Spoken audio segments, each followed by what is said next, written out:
You guys, so I'm going to show you the differences between a cheap three-headed gumball machine and a expensive three-headed gumball machine.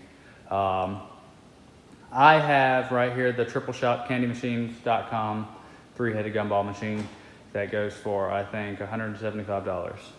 A cheaper machine would be a Vending 3000 from Amazon, and a more expensive one would be, say, one of the Rhinos or something like that from candymachines.com. So, starting out, this is more of a mid-grade machine. You can see right here, it's not crazy secure. You know, if anybody really wanted to, steal a handful of candy, they could effectively come up and snatch this loose and essentially destroy the machine. But the Vending 3000, they're known for these breaking off.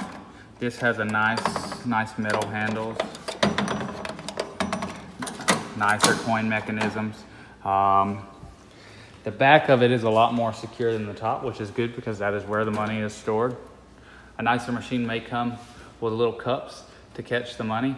However, if you've ever watched a collection video on YouTube, it seems like they don't really do all that much catching. They're just kind of there. A lot of people seem to get rid of them. It's a nice, tight, secure door here on the back. That wouldn't stop a screwdriver from prying in there, of course, but there's really not a machine on the market that will stop that. The biggest thing that an expensive machine would give you is up top, you would be able to remove each candy canister. In this case, you have separation sleeves.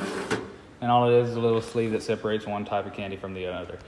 A nicer machine sometimes would have glass, but most of the time a nice plastic.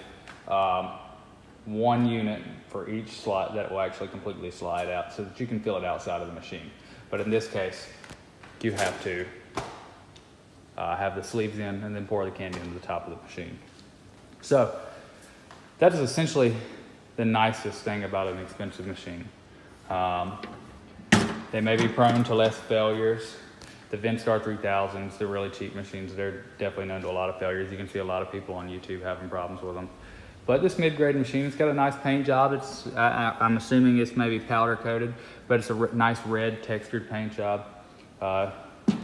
Pretty nice front cover, nice plastic, and a pretty secure money door. But overall, so far I'm impressed with this machine. And for the money, it's worth going with this one as opposed to a really cheap one.